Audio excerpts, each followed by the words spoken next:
Պարոն Սաղաթելյան, ձեր մեկնաբանությունը, ձեր գնահատականը Սամվել Կարապետյանի շուրջ տեղի ունեցող գործընթացին։ Երեք այդ մասին արդեն ասել եմ, որ ակնհայտ է բոլոր ազդեցիկ անձանց, ովքեր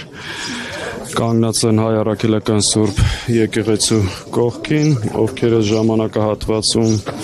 օգնել են Արցախին, բարձրաձայնում են Արցախի հարցի մասին, այս իշխանությունների կողմից թիրախ են։ Հետևաբար այս ամբողջ հալածանքները, բռնությունները, այս ամեն ինչ որ կատարում է, պետք է նայել այդ կոնտեքստում։ Մնացածը արդեն փաթեթավորման հարց է, իսկ Նիկոլ Փաշինյանը իր սերիկայություններով դրա վարպետն է։ Աստորեն եկեղեցուն աջակցել նշանակում է իշխանությունը զավթել, սա է այս իշխանությունների եւ ուժայինների տրամաբանությունը։ Տեսեք, այս իշխանությունների տրամաբանությունը շատ հստակ է, վերացնել բոլոր դիմադրության օջախները, ազգային ուժերին, անհատներին, հեղինակություն, միջազգային կապեր, իրենցից ինչ-որ բան ներկայացնող մարդկանց, սա նաև իրենց վախի ցուցիչն է, որը շատ հետևողականորեն փորձում են այս ճանապարհով վախեցնել, լռեցնել, սա շատ ուղերձ է նաև բոլոր այն գործարարներին, որ եթե թուրքական պահանջների հետ հաշտ չեք, ձեզ սա է սպասում։ Ու սա շատ-շատերին մեկ անգամ եւս մտածելու տեղիք է տալիս։ Նաև նրանց, ովքեր մտածում են, որ իրենց հերթը չի հասնելու,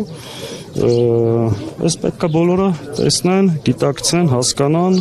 խորությամբ, թե ինչ է կատարվում մեր շուրջ,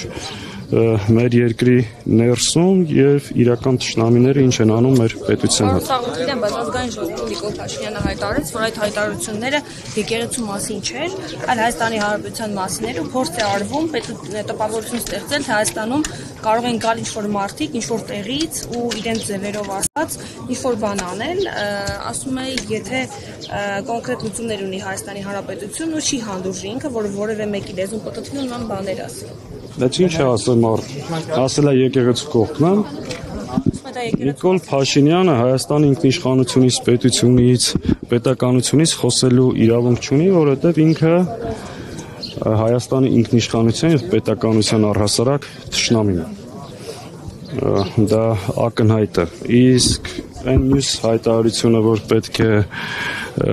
ազգայնացվի, պետականացվի հեծը եւ այլ նմանատիպ կառույցներ, դա էլ շատ հստակ պետք է հասկանանք ինչի մասին է խոսքը։ Առհասարակ ռուսական կապիտալով ընկերությունները, հեծը կլինի, վաղը կլինի Գազպրոմ Արմենիան, հետո Քաջարան, այն միսօրը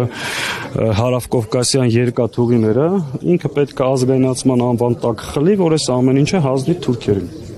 Այսա սրա քաղաքականության վերջը եւ սենց մեծ կապիտալով փորձում ամսի 20-ին գնալ Թուրքիա ներկայացնելու, թե տեսեք ես ինչեր եմ անում, եկեղեցու դեմ պայքարելով, գործիչների դեմ պայքարելով, շատ ուղիղ եւ շատ ուղիղ հասկանում եմ ինքը քայլեր է ձեռնարկում ռուսական կապիտալով ընկերությունների, ռուսական ազդեցությունը ստեղ թուլացնելու եւ դրա փոխարեն Թուրքիային Հայաստան մտցնելու ուղղությամբ։ Այս է սրա քաղաքականության ուղիղ պարզ բանաձևը ինչ ուզում է որ անի։ Մնացածը արդեն այս ամեն ինչը ոնց կարա փաթեթավորի մեր ժողովրդին խաբելու համար, դա իր եւ իր վարպետների, տերերի վարպետությունն է։ Երբ հանդիպումից ինչ սպասենք։ Ոչ մի լավ բան, ոնց որ ներկայացնում են սա պատմական առաջին դեպքն է եւ այլ, Նիկոլ Փաշինյանի կառավարման 7 տարիները բոլորը ձախողման, պարտության, նվաստացման, հերթական գնում է իրականում, սա պետք է շատ բառացի արդեն ամեն ինչ ձևակերպել, էլի, որովհետեւ այնքան հստակ է գնում է իր ավագ եղբորից նոր հրահանգներ ստանալու համար։ Իսկ եթե այն խոսակցությունը, որ կա այն օրակարգը նաև գնում է Անկարայում քննարկել Բաքվի հետ այսպես կոչված խաղաղության պայմանագիրը, որ իրականում կապիտուլյացիա է,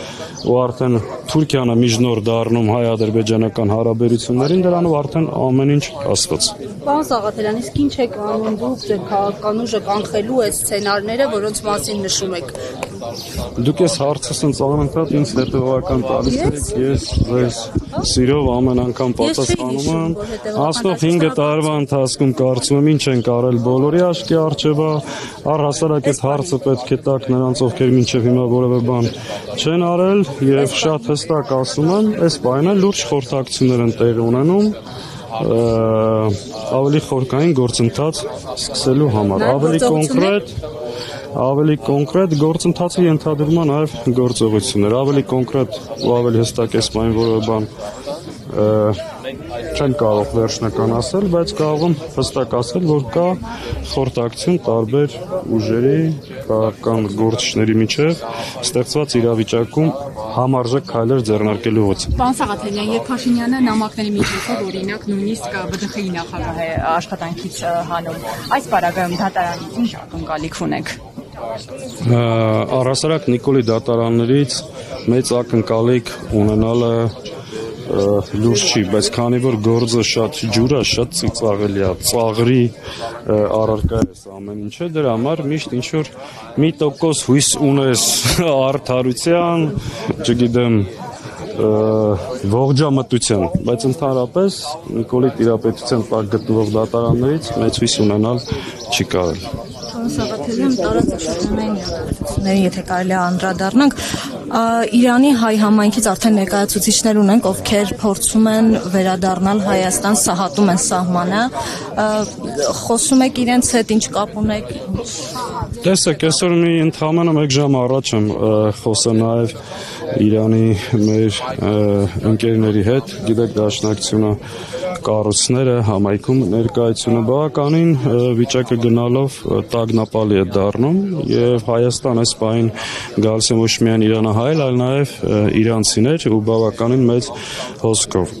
Ինչքան է մեր պետությունը պատրաստ է մարտահրավերը դիմավորելու այս ծանր աշխարհակաղակական պայմաններում եւ մեր երկրի շուրջ ինչ է տեղ ունենում, Նիկոլ Փաշինյանի գործողություններից արդեն ակնհայտ է, որ այս մարդը գոյություն չունի, սրա առաջնային խնդիրը երբեք մեր երկրի տարածքային ամբողջականությունը, ինքնիշխանությունը կամ պետականությունը չի։ Այս իմաստով, որ տեսնում ես ինչ է կատարվում մեր շուրջ, ով է Հայաստանի իշխանություն, մտահոգությունները կրկնապատկվում են ու բավականին մտահոգիչ է այն ինչ որ տեղի է ունենում։